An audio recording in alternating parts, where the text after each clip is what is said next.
Hello, it's Vicki from My Creative Corner 3. It's a podcast about quilting, crafting, creativity, and life in my northern town. So I have an audio podcast that went up this week, and I'm talking a lot about pineapples, knitting, and an old cookbook. So the knitting, I have done Grandma's favorite dishcloth. That is a free pattern, and I put a link to that free pattern on the website, mycreativcorner3.wordpress.com. And I have made two, and I'm working on my third. Now, I'm using up the We Are Knitters crochet cotton. It is a cotton yarn, and oh my gosh, We Are Knitters has some fantastic yarn. I did a free cushion cover tutorial, and I had navy blue, and I have this cream. And I want to say, when I first did the pattern, I realized I made a mistake because you knit it on the diagonal and you increase and then you decrease. I made a mistake the first time around. I ripped it back, realized after I consulted with a friend who is a knitter that I didn't read the pattern right. So lesson learned. I need to print off patterns and not read them on an electronic device because I make mistakes.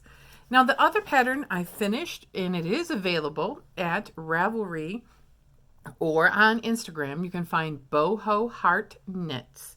She did a tarot cloth.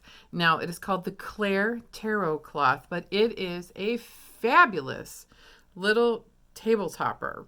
I made it big enough to go on my Singer treadle sewing machine that was my great-grandmother's. Isn't that a fantastic border? I used sock yarn on the outside that has these beautiful peaches, pinks, blues, and then the center is this mitered. You've knit from the center out. It is fantastic. Now mine is full of a few mistakes because I'm not an advanced knitter. I found this to be the most zen thing to knit once I had finished it up, and I'm going to show you the quarter. Oh my goodness. Now this side might have, look at that. It's just, I just love this, how it miters. And you could make keep making it bigger. You could make a shawl, a square one, but it would be beautiful. So that's been the knitting. What's the pineapples? Well, I am down to 3 of the large-sized paper-pieced pineapples with my fussy cut Tula Pink and the Tula Pink Zuma solid colors. Now, it is foundation paper-pieced with a wonderful pre-printed paper from Fat Quarter Shop. It's called the Pineapple Pad. And you can tell this has got everything you need to know. Plus, Fat Quarter Shop did a tutorial on it.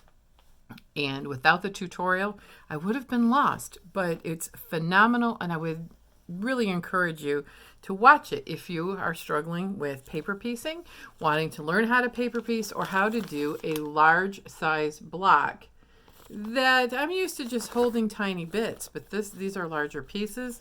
Turned out great. Now, a little sneaky peek of some of my free motion quilting, and I'm making sure that I'm not giving too much away, but look at that border. Yeah, getting ready for Christmas with a little bit of a swirl and holly. Just practice doodling. That's how I learned how to figure out the shape, how to travel along a border, and fill in the space. Now let me show you the cookbook I'm talking about.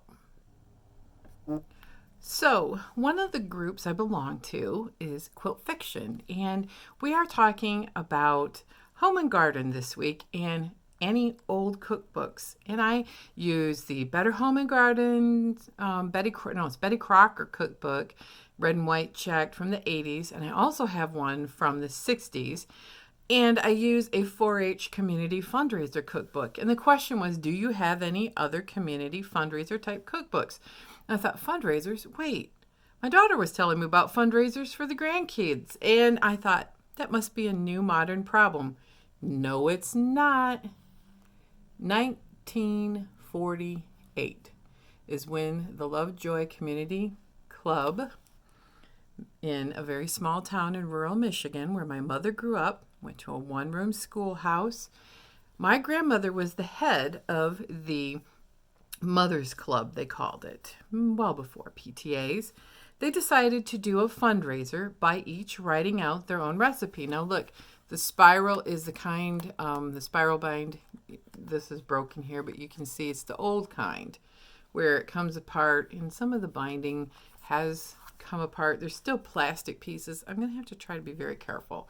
Inside, my grandmother had women contribute their recipes, and they hand wrote them. Now you're going to find some of the ads and things that you would expect. Oh my gosh, Bill's Food Center and the Shiawassee County State Bank. You know, those are what you'd expect, but not the recipes. Look at that.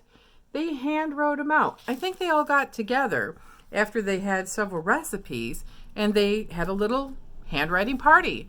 And you can tell that all of the recipes are written out in different types of font. Different people wrote them.